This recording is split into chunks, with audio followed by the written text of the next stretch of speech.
तो ध्यान दो बच्चों, आज के क्लास में हम लोग पढ़ेंगे हाइगेन्स प्रिंसिपल से लॉ ऑफ रिफ्रैक्शन। तो लॉ ऑफ रिफ्रैक्शन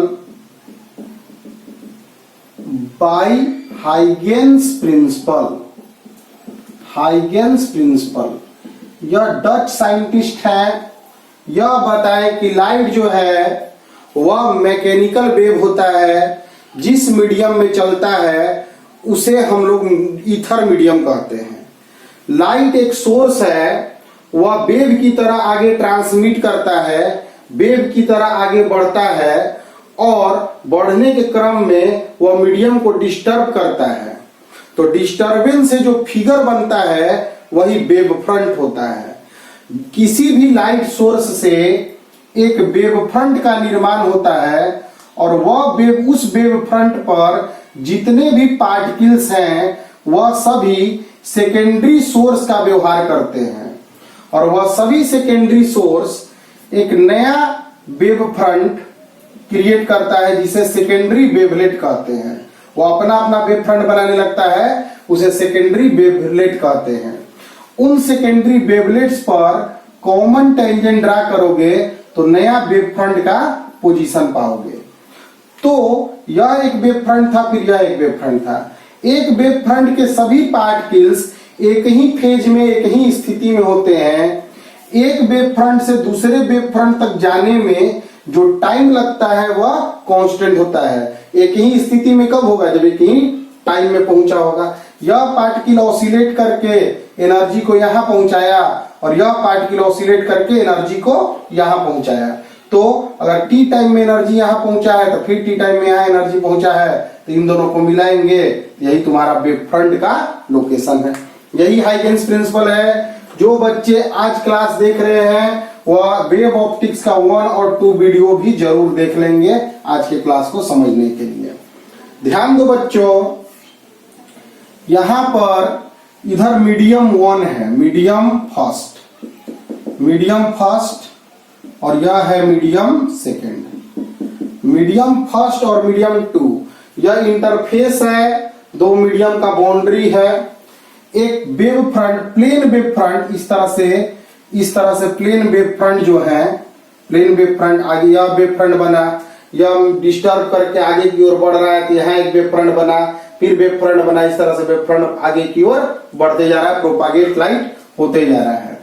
तो मानो कि एक वेव फ्रंट है एपी, वह मीडियम के इंटरफेस पर, मीडियम के बाउंड्री पर पड़ा।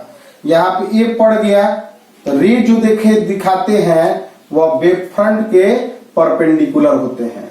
यहाँ पे दो बातें हमेशा ध्यान रखनी है बच्चों कि पहला बात यह है कि रे जो होते हैं, डायरेक्शन ऑफ लाइट जो होते हैं वह वेव फ्रंट के परपेंडिकुलर दिखाते हैं, पहला बात। और दूसरा बात इसी को कह सकते हो कि लाइट रेज के डायरेक्शन के परपेंडिकुलर में वेव फ्रंट होता है। तो लाइट रे ऐसे आ रहा होगा तो वेव फ्रंट ऐसे ऐसे होगा। यह तुम्हारा इंटर बाउंड्री है, इंटरफेस है, ठीक है। इधर दूसरा मीडियम है।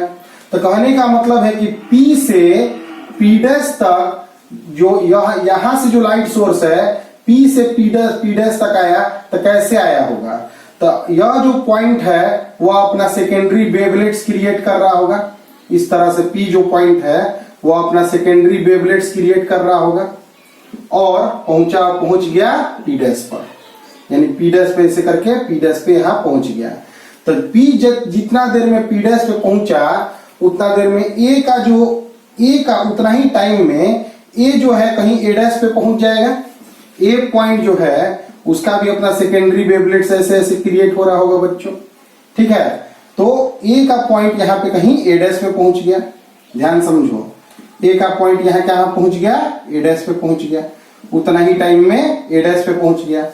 तो P पहुंचा T टाइम के बाद P' पे पहुंचा तो A पहुंच गया A' पे। वही यहाँ कोई पॉइंट B होगा तो उतना ही टाइम में कहीं यहाँ पहुंच गया होगा, तो उसका वेव फ्रंट ऐसे बना होगा, सेकेंडरी वेवलेट। इन सब पर कॉमन टेंजेंट डालेंगे, वही तुम्हारा रिफ्रैक्टेड वेव फ्रंट दूसरे मीडियम में वेव फ्रंट का लोकेशन देगा। ध्यान से बच्चों समझो, यहां पर ध्यान पूर्वक चीजों को समझना है। यहाँ आई एंगल पर इंसिडेंस किया, यह 90 डिग्री माइनस आई, तो यह भी आई होगा। रिफ्रैक्टेड रे आर है, रिफ्रैक्शन एंगल आर, तो यह एंगल भी आर बनेगा। वह तो बात की बातें हैं, पहले हम लोग इस फिगर को समझें। मान लिया जाए एक मीडियम में लाइट का स्पीड दूसरे मीडियम में जाने में लाइट का स्पीड बदलता है। इस मीडियम में लाइट का स्पीड v1 है और इस मीडियम में लाइट का स्पीड v2 है। तो मान लो t टाइम में यहां से यहां आया है, तो यह डिस्टेंस v1 इंटू टी है, और यह t टाइम में भी यहां से यहां रे ट्रेवल किया है, तो v2 into T. Wave front का जो प्रोपागेशन होता है, वेव फ्रंट के आगे बढ़ने का प्रोपागेशन का जो स्पीड होता है, वह लाइट वेव के स्पीड के बराबर होता है बच्चों। तो दूसरे मीडियम में जाने के कारण स्पीड क्या हो जाएगा, बदल जाएगा। अब देखो, अगर यह डेंसर मीडियम होगा तो लाइट का स्पीड कम हो गया होगा। यह अगर डेंसर मीडियम होगा और यह अगर रेयरर मीडियम होगा तो लाइट का स्पीड इसमें कम हो गया होगा। तो इसके तुलना में यह छोटा डिस्टेंस चला होगा, इसीलिए ऐसे हो गया। अगर यह डेंसर होता, यह रेयरर होता, तो बड़ा डिस्टेंस ट्रेवल करने में कहीं यहां चला जाता, तो इस तरह से हमको खींचना पड़ता। समझिए कहानी बच्चों। तो उस समय रिफ्रैक्टेड वेव फ्रंट यह होता जब यह मीडियम रेयरर और वह यह मीडियम डेंसर होता। तो ध्यान पूर्वक बातों को अब समझोगे, लिख रहे हैं बच्चों। Let xy be boundary interface of two transparent media. दो ट्रांसपेरेंट मीडिया के बाउंड्री है xy। ठीक है बच्चों। लेट v1 बराबर speed of light in medium first, v2 बराबर speed of light in medium second, क्योंकि अलग अलग मीडियम में अलग अलग स्पीड ऑफ लाइट होता है। फिर हम बाबू इधर लिख रहे हैं, लेट AP बी ए प्लेन वेव फ्रंट। माना कि AP एक प्लेन वेव फ्रंट है, incident on xy in medium first में AP एक प्लेन वेव फ्रंट आकर यहां पर इंसिडेंट किया है। ठीक है बच्चों, ठीक है। अब हमको रिफ्रैक्टेड वेव फ्रंट का पोजीशन देखना है। तो देखो यहां पे at first point A incident कर रहा है सबसे पहले, and at last P incidents at P dash. मतलब P को P डैश तक आने में, देखो AP तो साथ साथ चल रहा है, AP जो है साथ चल रहा है, यह एक वेव फ्रंट है, तो इसका सभी पॉइंट जो है, इसके सभी पॉइंट जो है वह एक फेज में है। तो इसके बाद जो नया पॉइंट का कलेक्शन, माने नया वेव फ्रंट का जो कलेक्शन होगा वह भी बराबर टाइम के बाद आएगा। तो P जो है यहां से यहां P डैश तक आया, उतना देर में A कहा गया, तो दूसरे मीडियम में एंट्री कर गया है A। तो ध्यान दो बाबू, अब यहाँ पे कॉन्सेप्ट समझना है। देखो, फॉर ऑब्टेनिंग हमें प्राप्त करना है position of refracted wave front के पोजीशन को पाने के लिए एन आर्क, जो आर्क जो है वह एक्चुअली क्या है बच्चों, तो वेवलेट ऑफ ए है, ए पॉइंट का वेवलेट है। And arc A dash is drain such that यहां से यहां आने में जो टाइम लगा है वह क्या लगा है बच्चों, तब PP डैश बाई V1 और AA डैश बाई V2। देखो टाइम बराबर लगना चाहिए, तो यहां से यहां आने में जो टाइम लगा है, टाइम बराबर होता है बच्चों डिस्टेंस बाई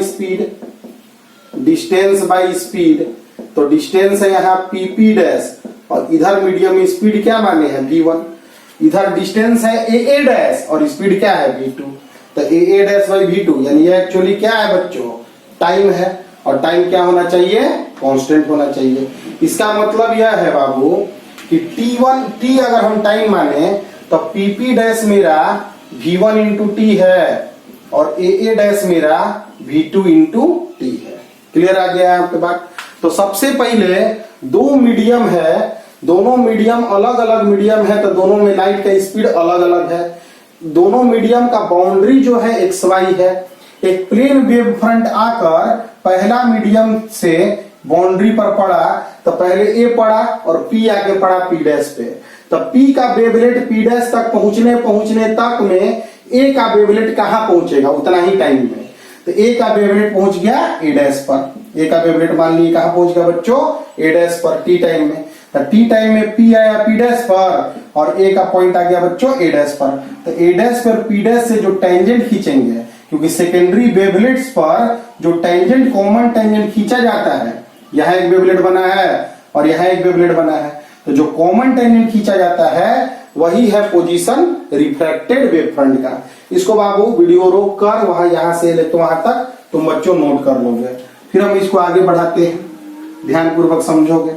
देखो तो कॉन्सेप्ट यह है, अब इसके आगे कॉन्सेप्ट यह है कि tangent at A dash from P dash gives position of refracted wave front।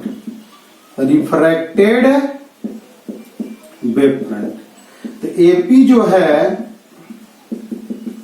वह है बच्चों इंसिडेंट वेव फ्रंट, और A डैश P डैश जो है वह है बच्चों रिफ्रैक्टेड वेव फ्रंट। तो अब यहाँ पे हमारा कॉन्सेप्ट आ गया, यहाँ पे एक नॉर्मल है, यहाँ पे नॉर्मल है, तो डायग्राम के हिसाब से जो इंसिडेंट रे है और नॉर्मल के बीच जो एंगल होता है उसी को हम इंसिडेंस एंगल कहते हैं। डायग्राम के हिसाब से बच्चों जो नॉर्मल और इंसिडेंट रे के बीच एंगल होता है उसी को हम लोग इंसिडेंस एंगल कहते हैं। तो लेट आई बराबर एंगल ऑफ इंसिडेंस और R बराबर हो गया एंगल ऑफ रिफ्रैक्शन। ठीक है बच्चों, अब हम डायग्राम ड्रा करते हैं, ध्यान से समझना। एक डायग्राम बनाते हैं, अगर यह एंगल I है तो यहाँ पे 90 डिग्री बनता है, ध्यान दो, यह I है तो यह बन जाएगा 90 डिग्री माइनस I, और यह पूरा 90 डिग्री है तो यहाँ 90 डिग्री माइनस I है तो यह क्या हो जाएगा, I हो जाएगा। तो यहाँ पे फिगर मेरा इस प्रकार बना, फिगर मेरा इस प्रकार का बनता है, यह तो 90 डिग्री है, यह I है बच्चों, इसका लेंथ V1t है और यह AP डैश है। तो साइन I लिखेंगे तो लिखेंगे परपेंडिकुलर बाई हाइपोटेनस, तो V1t बाई AP डैश। ठीक है, अब इसमें इस ट्रायंगल में देखो, यहां पर एक ट्रायंगल बना लो, यह एंगल R है, यह A है, A डैश है और यह P डैश है। तो साइन R बराबर होगा, इसका लेंथ क्या है तो V2 इंटू टी, तो V2t बाई AP डैश। यह हम लोग ला चुके हैं, साइन I निकाल चुके हैं और साइन R निकाल चुके हैं। अब इसके बाद क्या कर रहे हैं बच्चों हम लोग, अब इसके बाद हम लोग कर रहे हैं now sine I by sine R V1t by AP dash और V2t by AP dash. AP dash खत्म, T से T cancel, V1 by V2। देखो स्पीड ऑफ लाइट किसी मीडियम में कांस्टेंट होता है, यह स्पीड ऑफ लाइट भी कांस्टेंट होता है, तो यह आ गया कांस्टेंट आ गया। तो sine I constant into sine R आ गया, तो sine I proportional to sine R। यही बाबू लॉ ऑफ रिफ्लेक्शन होता है, लॉ ऑफ रिफ्रैक्शन होता है कि इंसिडेंस एंगल का साइन और रिफ्रैक्शन एंगल का साइन एक दूसरा के प्रोपोर्शनल आता है। इसको बाबू मिटाते हैं, वीडियो रोक रोक के लिखते जाना है। ठीक है, यह पहला लॉ होता है। दूसरा लॉ होता है कि इंसिडेंट रे, रिफ्रैक्टेड रे और नॉर्मल एक ही प्लेन में होगा। तो यह देखो, यह बाउंड्री है, यह प्लेन है और यह प्लेन है, यह प्लेन है, सभी सब पे परपेंडिकुलर है तो सभी एक ही प्लेन में हो जाएंगे। तो इसलिए this is law of refraction by Huygens principle. Huygen principle से हम लॉ ऑफ रिफ्रैक्शन ले आए कि sine I proportional to sine R होता है। और फिगर ऐसा ड्रा ही किए हैं कि इंसिडेंट रे, रिफ्रैक्टेड रे और नॉर्मल जो है वह एक ही प्लेन में है। अब ध्यान दो बच्चों, इसको इस तरह लिख सकते हैं, sine I by sine R को लिख सकते हैं μ2 बाई μ1, μ21। इसे बोलते हैं refractive index of medium two with respect to medium 1। क्योंकि वेलोसिटी का जो रेशियो होता है उसी को दो मीडियम में वेलोसिटी का जो रेशियो होता है उसी को हम रिफ्रैक्टिव इंडेक्स का रेशियो बोलते हैं, मतलब दोनों के रिफ्रैक्टिव इंडेक्स का रेशियो। तो v1 बाई v2 को हम μ2 बाई μ1 बोलते हैं और दिस इज स्नेल्स लॉ। तो एग्जाम में इस तरह से भी पूछता है कि स्नेल्स लॉ लाओ हाइगन प्रिंसिपल के आधार पर। अब कॉन्सेप्ट को अगर बच्चों समझोगे और थोड़ा ध्यान से लिखने का तरीका समझोगे तो इसको बाबू नोट कर लोगे। या 5 नंबर का क्वेश्चन आता है, बोर्ड में क्वेश्चन आता है लॉ ऑफ रिफ्रैक्शन, कोई एक प्रूफ करने के लिए 5 मार्क का हाइगन प्रिंसिपल के आधार पर। हाइगन प्रिंसिपल क्या बताएं कि लाइट मैकेनिकल वेव है, जिस मीडियम में चलता है उसे हम ईथर मीडियम कहते हैं। रिफ्रैक्शन क्या होता है, जिसमें मीडियम चेंज हो। तो एक मीडियम, दो मीडियम का बंटवारा करने के लिए एक बाउंड्री है। यहां पर प्लेन वेव फ्रंट दूर से कहीं से आ रहे हैं, इस तरह से प्लेन वेव फ्रंट आके बाबू पड़ रहा है, इस पे प्लेन वेव फ्रंट आके तुमको पड़ रहा है। तो इंसिडेंट आके किया तो इसके बाद रिफ्रैक्शन होगा, मीडियम बदलेगा तो रिफ्रैक्शन होगा। तो P को यहां से लेके यहां तक आना है, P को बच्चों यहां से लेके यहां तक आना है। तो इस तरह से P यहां से लेके यहां तक इस तरह से आ रहा है, ठीक है, प्लेन वेव फ्रंट। और इसके बाद P को यहाँ P' तक आने में A जो है वह किधर हो जा रहा है, तो A यहाँ पहुंच जा रहा है A' पे, A यहाँ पे पहुंच जा रहा है इस तरह से। तो यह तुम्हारा रिफ्रैक्टेड में थोड़ा मुड़ रहा है, देख रहे हो ना, यह तुम्हारा रिफ्रैक्टेड वेव फ्रंट्स है और यह तुम्हारे इंसिडेंट वेव फ्रंट्स है। तो इस तरह से मेरा फिगर डायग्राम बनते जाता है। क्लियर है बच्चों? तो इसमें क्या होता है, लिखना क्या है कि XY एक दो मीडियम का इंटरफेस है, बाउंड्री है, उसमें AP एक प्लेन वेव फ्रंट है जो आके पड़ा, पहले A पड़ा और P आके पड़ेगा P' पे, यानी P पॉइंट अपना जो वेवलेट्स है वह क्रिएट कर रहा है और P से P' तक आने में A का जो है वह वेवलेट जो है वह A' तक पहुंच गया। तो जो मान लो P का T टाइम में यहाँ पहुंचा और A का T टाइम में A' पे पहुंच गया, तो जो कॉमन टेंजेंट होता है वही तुम्हारा रिफ्रैक्टेड वेव फ्रंट होता है। तो यह तुम्हारा इंसिडेंट था और यह तुम्हारा रिफ्रैक्टेड था। इसी में यहाँ पे एंगल I ले लिए तो यह एंगल I हो गया, तो साइन I निकाल लिए। इधर हम लोग एंगल R लिए तो इस एंगल को R ले लिए, तो यहाँ से हम लोग साइन R निकाल लिए। साइन I और साइन R निकाल कर डिवाइड किए तो sine I by sine R velocity का रेशियो आ गया, और वेलोसिटी का रेशियो कांस्टेंट होता है, इसलिए sine I proportional to sine R आता है। और इसी को वेलोसिटी के रेशियो को ही हम रिफ्रैक्टिव इंडेक्स कहते हैं।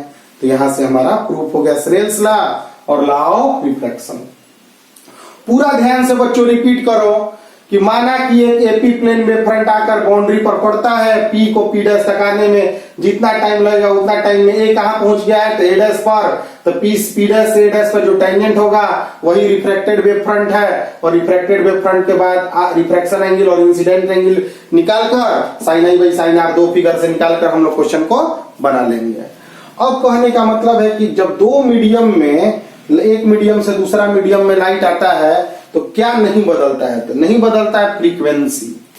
एक मीडियम से दूसरा मीडियम में लाइट आता है, वेव जो होता है किसी भी फ्रीक्वेंसी जो होता है किसी वेव का कैरेक्टर होता है और वह मीडियम बदलने से नहीं बदलता है। तो बहुत इंपॉर्टेंट बात है, फ्रीक्वेंसी ऑफ लाइट नोट में लिख लेना, light wave does not change with medium, medium के साथ फ्रीक्वेंसी ऑफ लाइट नहीं चेंज करता है, जबकि वेलोसिटी और वेवलेंथ चेंज करता है। वेलोसिटी भी बदल जाएगा और वेवलेंथ भी बदल जाएगा। मान लो इधर एनर्जी E1 है और इधर एनर्जी E2 है, तो E1 बराबर E2 होगा कि E1 बड़ा होगा E2 से, E1 छोटा होगा E2 से, क्या होगा? तो बहुत बच्चा सोचेगा कि स्पीड घट गया है तो एनर्जी घट जाएगा, लेकिन एक बात समझो बाबू, वेव का एनर्जी स्पीड से काउंट नहीं होता है। जैसे पार्टिकल का एनर्जी उसके स्पीड से काउंट होता है, जबकि वेव का एनर्जी, वेव इस तरह से चलता है ना बच्चों, तो उसके एम्पलीट्यूड से काउंट होता है। ये एम्पलीट्यूड कहलाता है, आगे पढ़ोगे, एम्पलीट्यूड से काउंट होता है। तो energy of wave depends upon amplitude not its velocity, hence energy remain same when medium changes. जब मीडियम बदलेगा तो एनर्जी सेम रहेगा। तो दो इंपॉर्टेंट कॉन्सेप्ट बताएं कि जब एक वेव एक मीडियम से दूसरे मीडियम में एंट्री करता है तो फ्रीक्वेंसी सेम रहेगा, और जब एक वेव दूसरे मीडियम में एंट्री करता है स्पीड बदल जाता है, वेवलेंथ बदल जाता है, लेकिन एनर्जी सेम रहता है, क्योंकि एनर्जी जो होता है वह एम्पलीट्यूड पर निर्भर करता है। तो अभी तक के क्लास में तुम देखोगे कि न्यूटन बताए कि लाइट पार्टिकल नेचर का होता है, उनसे बहुत सारे लाइट के फेनोमेनाओं को हम एक्सप्लेन नहीं कर पाए। फिर न्यूटन के बाद हाइगेंस बताएं कि लाइट जो है वेव नेचर का होता है, प्योरली वेव होता है, प्योर वेव होता है, और प्योर वेव होने के बाद उसमें हम वेवलेंथ छोटा कंसीडर करके रेक्टिलिनियर से केस को समझ लिए। फिर रिफ्लेक्शन और रिफ्रैक्शन लॉ को भी हम देख लिए। अब हम स्टार्टिंग में जब आज वेव का क्लास किए थे तो उसमें कुछ पॉइंट लिखे थे, इंटरफेरेंस और डिफ्रैक्शन।